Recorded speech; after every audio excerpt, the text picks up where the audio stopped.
Olá, minha amiga, meu amigo. Chegou a hora do nosso encontro neste feliz 27 de março, porque amanheceu esta quinta-feira com 3 milhões de inscritos aqui no canal. Muitíssimo obrigado pela preciosa companhia de vocês. E hoje também é o dia do circo no Brasil, homenagem ao nascimento do palhaço Piolín, que nasceu num circo, e Dia Mundial do Teatro. Dia do teatro, dia do circo. Até parece que foi ontem. Não esqueça de se inscrever e, ao final, de deixar o gostei ou não gostei. Vamos, então, aos assuntos de hoje.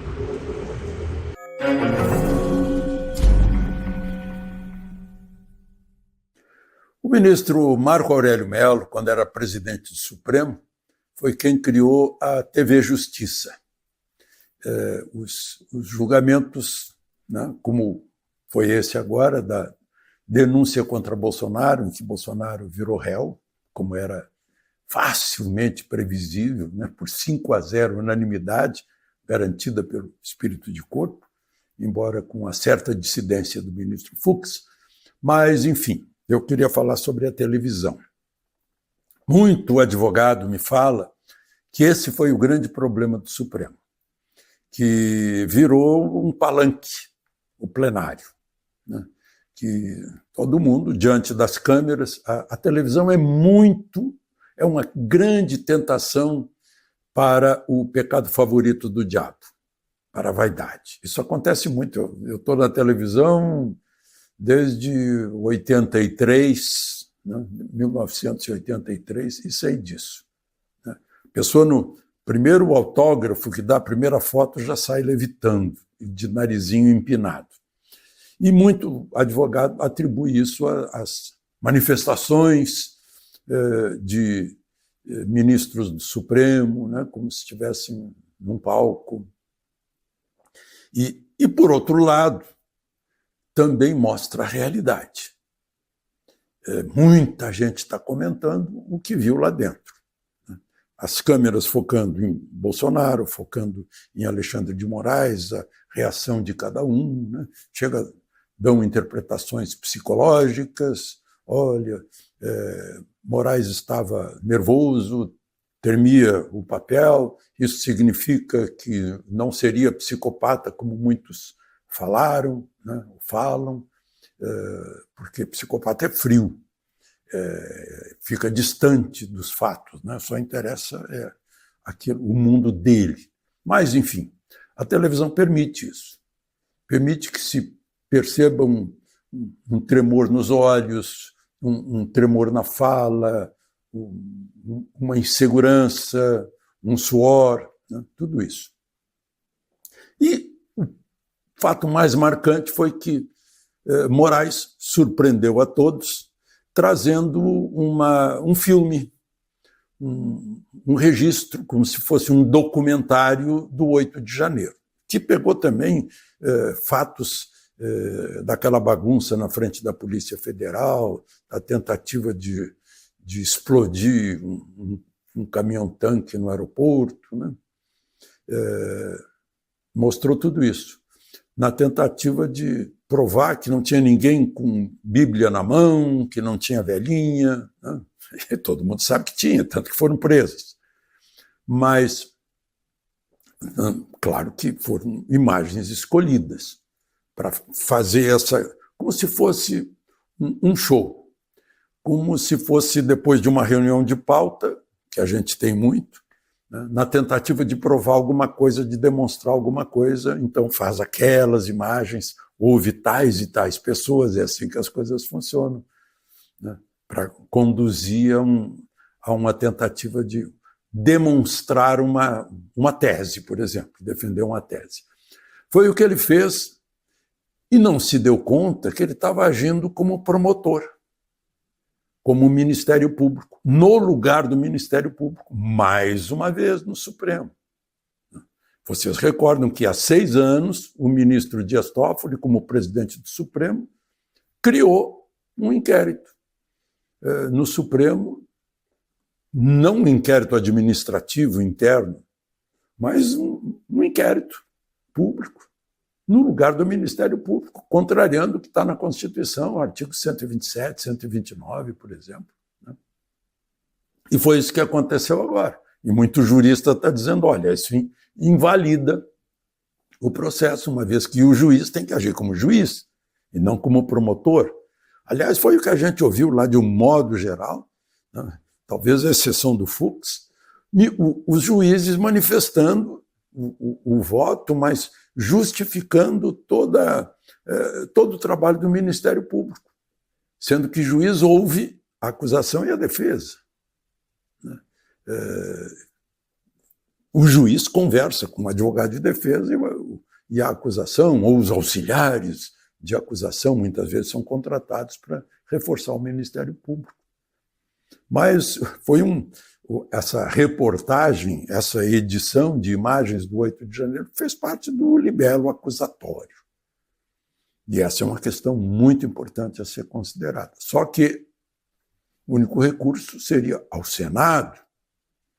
Só que o Senado já deu demonstrações de que não vai fazer nada. Né? Aí a Câmara está se movimentando e há uma chance muito grande de uma votação de um projeto de anistia, do Major Vitor Hugo. Né? Então, tem essa questão. Bom, mas aí muita gente diz, olha, no fundo, tudo isso que está acontecendo lá no Supremo é um debate, uma diferença, uma polêmica entre Bolsonaro e Moraes. Se resume a isso. Né? Só que tem um que está jogando dentro das 4 linhas, um dos dois. Né? O resto a gente está vendo, a gente conhece a Constituição sobre o devido processo legal, com direito de defesa, com juiz natural, com iniciativa do Ministério Público, tudo dentro desse tal inquérito de 6 anos. Bom, eu ouvi um dramático pedido da Débora do Batom ao ministro Alexandre de Moraes, né, pedindo compaixão, se justificando, dizendo que estava lá meio de bobeira, não estava fazendo nada, não invadiu nenhum prédio, foi lá olhar, foi fazer manifestação, foi lá na estátua, e alguém queria escrever, pediu que ela escrevesse o Perdeu Mané, que não é uma frase dela, não foi ela que criou essa frase. É uma frase que se tornou famosa na boca do ministro do Supremo, que hoje é o presidente do Supremo, Barroso, né, respondendo a uma indagação de um cidadão brasileiro. Ele, como é servidor do público, né, estava sendo indagado por alguém do público. Como já disse o ministro Moraes em outras épocas, quem não quiser ser criticado, ser satirizado, ironizado, exposto, não se exponha como pessoa pública. Não. Mas ele respondeu a isso, ela escreveu uma frase que nem é dela. E está ficando hoje um símbolo. Eu ouvi músicas já citando a Débora. A Débora está citada aqui na Europa, nos Estados Unidos, né, como um símbolo desse desequilíbrio. Vamos chamar de desequilíbrio, vamos ser eufemistas, desse desequilíbrio. E ela pediu compaixão do ministro Alexandre de Moraes. Eu já citei aqui várias vezes, porque eu me impressionei muito com isso que está no frontispício de um tribunal em Roma, né? Lá onde nasceu o direito romano, que certamente o ministro Moraes estudou. E está escrito em latim, né? Gratia et justitia. Significa compaixão e justiça. Justiça é um aditivo, o et é um aditivo, estão juntos. Só que no direito romano, sim. Lá em Roma, sim. Provavelmente ainda existem juízes em Roma, como em Berlim. A ministra Carmen Lúcia fez uma paráfrase disso no julgamento. Bom, e esse julgamento acontece ao mesmo tempo em que uma pesquisa, Instituto Futura, com a revista Exame, mostra que, em primeiro turno, Bolsonaro fica com 41,9% e Lula 31,7% no primeiro turno. E numa pesquisa sobre o governo Lula, positivo, 26,8%. Negativo, o dobro, 52,6%.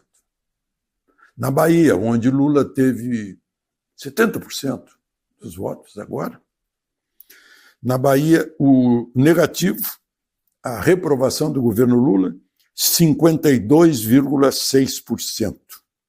Aprovação, 44%. Continua descendo ladeira abaixo, mesmo com o Sidônio. De Lisboa, Alexandre Garcia.